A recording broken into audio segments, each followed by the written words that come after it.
Hi, I'm Samantha Sink, and I'm a PhD candidate at Trinity College, Dublin. It's okay, thanks.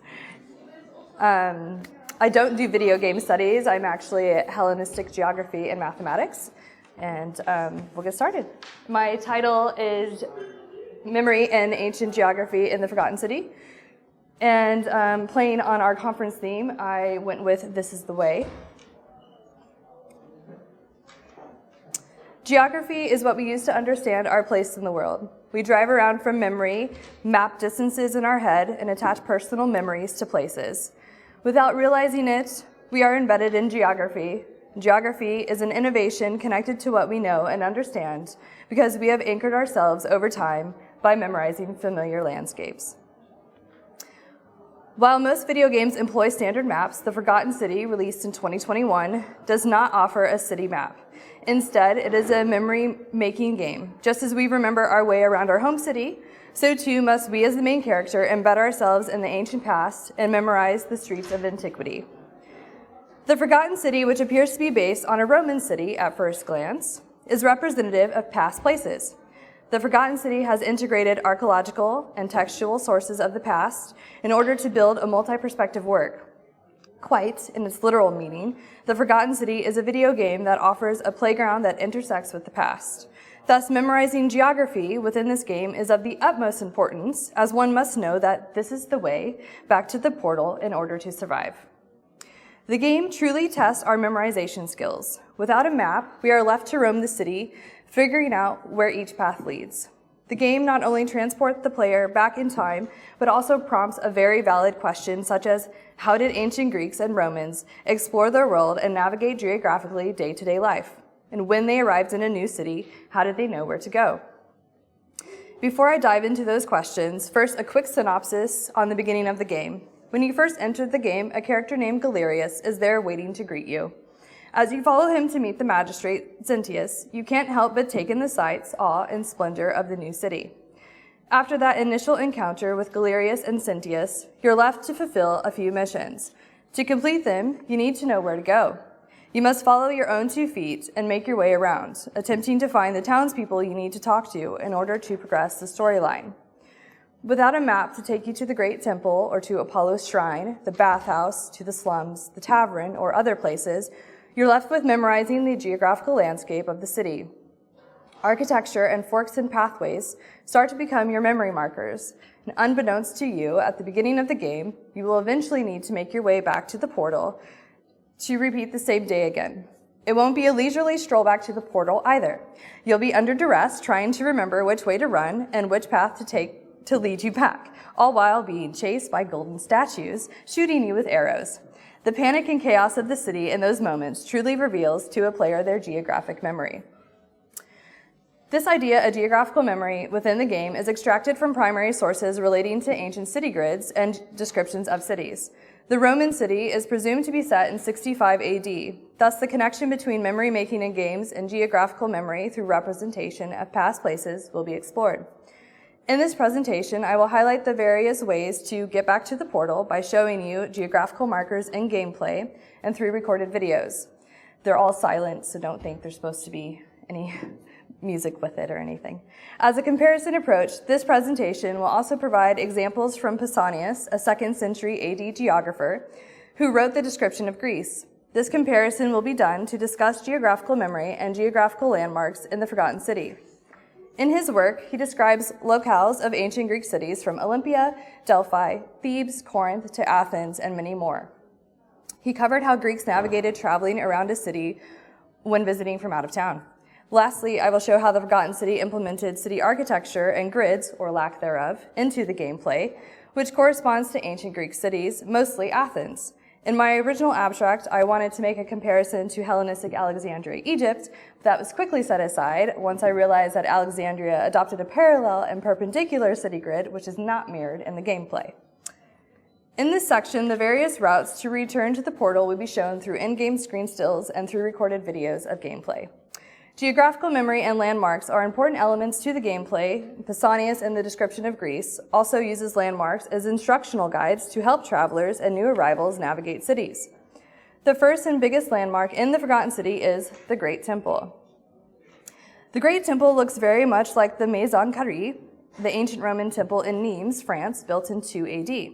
This was a standard Roman peripetal sinapostico hex-style temple with Corinthian columns and a triangle rooftop. The temple itself was rectangular in shape. In Rome, the temple of Antonius and Faustina, built in 141 AD, and the temple of Caesar, built in 42 BC, reconstruction here, and the temple of Augustus and Livia in Vienne, France, from the 1st century BC, are also of the same build. The Forgotten City connects to sources from antiquity. Pausanias 1.18.6 describes a great temple in Athens. I'll read it aloud. Before the entrance to the sanctuary of Olympian Zeus stands the statues of Hadrian, 2 of Thasian stone, 2 of Egyptian. Before the pillars stand bronze statues, which the Athenians call colonies. Pausanias' striking description illustrates the objects around the temple just outside of its entrance, even naming that the statues are Roman, built from Hadrian, and also Egyptian. These details highlight exactly what the game incorporates too. It encompasses many different cultures at once: Roman, Greek, Egyptian, and even Sumerian. In the game, right in front of the monolith outside of the Great Temple, one of the characters, Ulpius, throws himself from the ledge to his death. Remarkably, passage 1.22.4 in Pausanias indicates that this character's story, linked with the Great Temple, connects to a Greek mythology story. So Pausanias states, "On the right of the gateway is a temple of wingless victory. From this point, the sea is visible, and here it was that, according to legend, Aegeus threw himself down to his death." These 2 excerpts from Pausanias, along with the archaeological structures of similar Roman temples showed in a previous slide, expresses a connection to the geographical creations of the Great Temple in the Forgotten City. There are 2 paths leading up to the Great Temple, if the zip lines are not included, one on the left and one on the right. And I will play the video for you as I talk over it. There we go. Yeah, great. Okay. The one on the right is the quickest and most direct path back to the portal. The one on the left takes you into the heart of the city. So often, great temples are situated on the Acropolis, the highest points. From most anywhere in the city, you can locate the Great Temple to collect yourself and get your bearings in order to run in the right direction when all chaos breaks loose. Just as this temple is used for a geographical marker, so too do we use markers to navigate our way through local streets. So to remember the way from the Great Temple back to the portal, you must remember to use the path to the right and go down a very windy staircase. You'll exit at the bottom of the staircase, almost right next to the safety of the portal. I'll let this play out.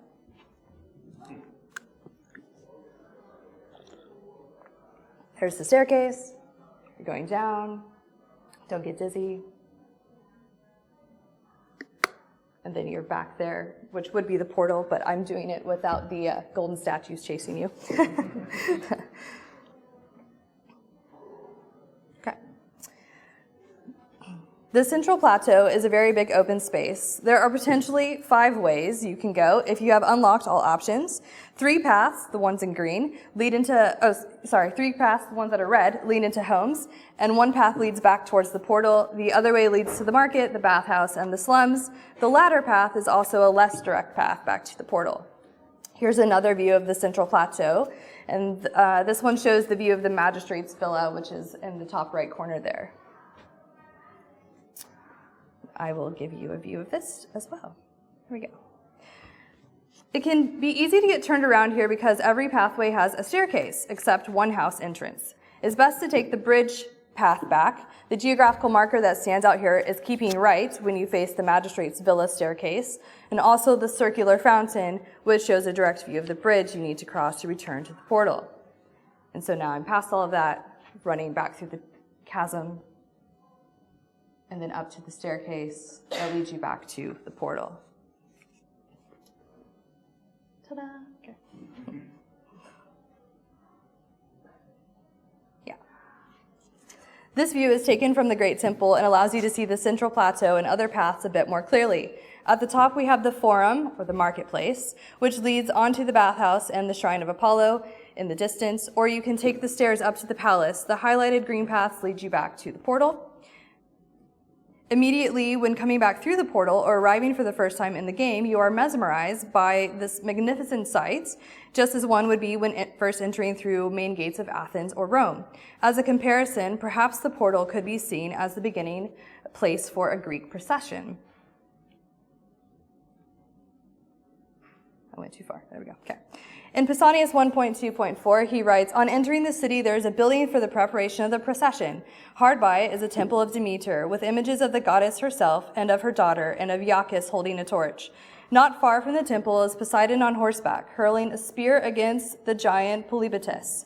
From the gate to the Kerameikos, there are porticos, and in front of them brazen statues of such as had some title to fame, both men and women." I'll go back, yeah. Pausanias here is describing geographical markers based on his sight and his memory. He knows these details to familiarize himself and his fellow travelers about the geographic space they are in. To a certain extent, Pausanias wants his audience to be able to do both start and follow a procession, and to do so, he offers geographical landmarks to get them around the city of Athens from entry to gate. He points out the temple of Demeter, images to identify the goddess and her daughters, which includes one of them holding a torch. Then he states not far from the temple of Demeter is the temple of Poseidon, who is on horseback, spearing a giant.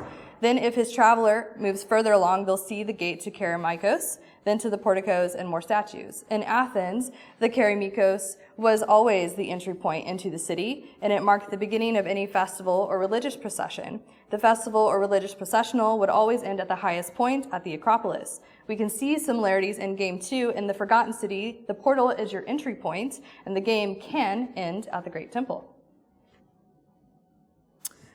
Another geographical marker, and perhaps an easier, more navigable one, is that at the Forum. So I will show you with golden statues chasing you. As mentioned prior, the Forgotten City doesn't have a map. Thus, being in the Forum when the golden rule is broken is a good place to be. It's the easiest way to navigate back to the portal under duress. There is a fork in the path, so you must remember to take the path to the right, then keep left to reach the portal. The geographical marker to commit to memory here is the bathhouse door, which was at the very beginning. I showed you like there's a door and then I turned away from it. So if you are in the market and you are facing the bathhouse, you'll eventually learn you are facing the wrong direction to head back to the portal. So turn around and run away from the bathhouse. Then the next geographical detail you must remember is once the staircase of the central plateau comes into view, turn right and continue running. So I'm hiding out now because I don't want any golden statues to hit me while I'm waiting for Cynthius to do the spell so that I can go back to the portal. And there he is. And then now I'm going back to the portal.